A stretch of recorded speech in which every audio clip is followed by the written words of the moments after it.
In this video, I will discuss the basic concepts of a prospective cohort study. Cohort studies start with an exposure of interest. The exposure could be a risk factor or a protective factor. An example of a risk factor would be poor diet, and an example of a protective factor would be physical activity. Ultimately, we want to know if a particular exposure causes a particular outcome. For example, does poor diet cause heart disease? The least biased way to study such a causal relationship would be to randomly assign people to either an exposed or unexposed group, then follow the people to see if the exposed are more likely to develop the outcome than the unexposed. This would be similar to a clinical trial, except that rather than studying an intervention as an independent variable, we would be studying an exposure as an independent variable. But generally, randomization to an exposure is unethical because we're hypothesizing that the exposure is harmful. For example, it would be unethical to randomly assign people to smoking cigarettes in order to see if cigarettes cause lung cancer. Or it would be unethical to assign people to the exposure to a particular radiation to see if the radiation causes cancer. So what we do instead is we start with a population and then obtain a sample of those who have been exposed and those who have not been exposed. People are not randomized to the exposure, they're simply selected based on whether or not the exposure occurred naturally.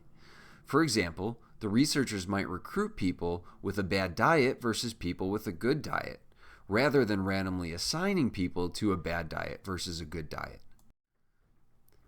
Our combined sample of exposed and unexposed individuals is called our cohort.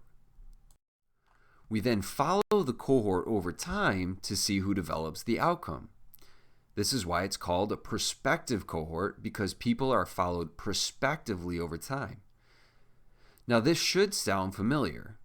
We're taking a sample of people who are at risk of developing an outcome and then following them over time to assess the occurrence of new cases.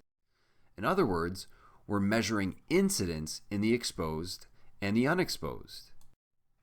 At the end of the study, we end up with our trusty 2x2 table, which tallies the number who developed the outcome in the exposed and unexposed groups. With our 2x2 table, we can then calculate and interpret our handy estimates of disease association, relative risk, and attributable risk. So next, we'll talk about some common sources of bias in cohort studies. The fact that we are not randomizing people to exposure groups opens up a can of worms in terms of confounding bias. In order to see why this is the case, let's take a look at some of the differences between our exposed and unexposed groups. We already know they differ based on whether or not they were exposed to whatever it is that we are interested in. But what if they differ based on other variables as well? This is often the case because people were not randomized to the exposure group. For example, what if those who were exposed versus unexposed also differed based on age, disease status, health status, or other environmental exposures? The problem is that if any of these other differences are related to the outcome, there's a risk of confounding bias. In other words, if we find that our exposure group is more likely to have the outcome, what if it's because of any of these other differences between the exposed and unexposed groups? For example, what if the exposed group is more likely to have the outcome because they're older or because they're generally less healthy? This is the main reason why when we're trying to establish evidence that one thing causes another thing, the randomized controlled trial is superior to a cohort study. In other words, in a cohort study, we're examining whether our exposure is associated with the occurrence of our outcome.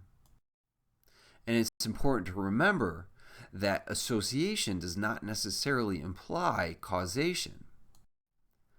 So what do we do to combat confounding in cohort studies? We use something called statistical adjustment, which I describe in another video. Another common source of bias in cohort studies is misclassification bias. Misclassification is a type of measurement error in which we incorrectly classify participants when creating binary or categorical variables. In cohort studies, misclassification bias occurs when the outcome is misclassified, and this misclassification is related to the exposure.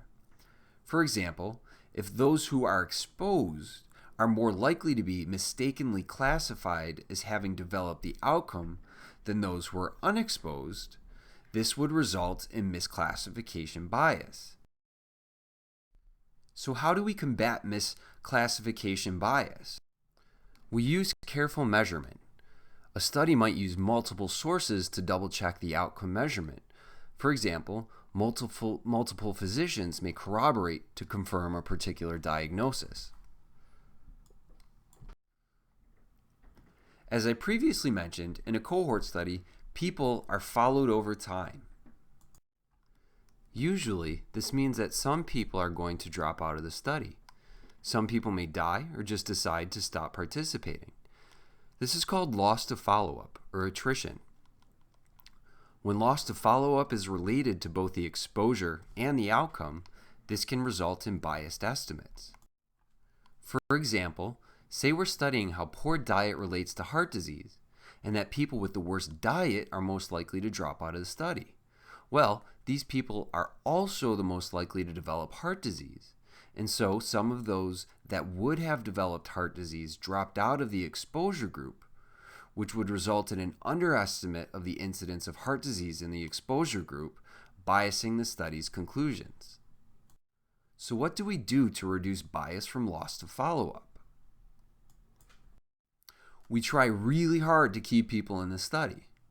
Before the study begins, researchers may recruit people who are most likely to stay in a study.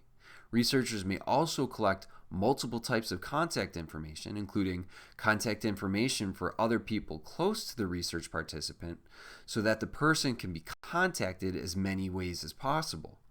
Researchers also may send reminders and small gifts to people in the study and may offer compensation on an increasing scale over time, or offer bonuses and compensation for completing an entire study.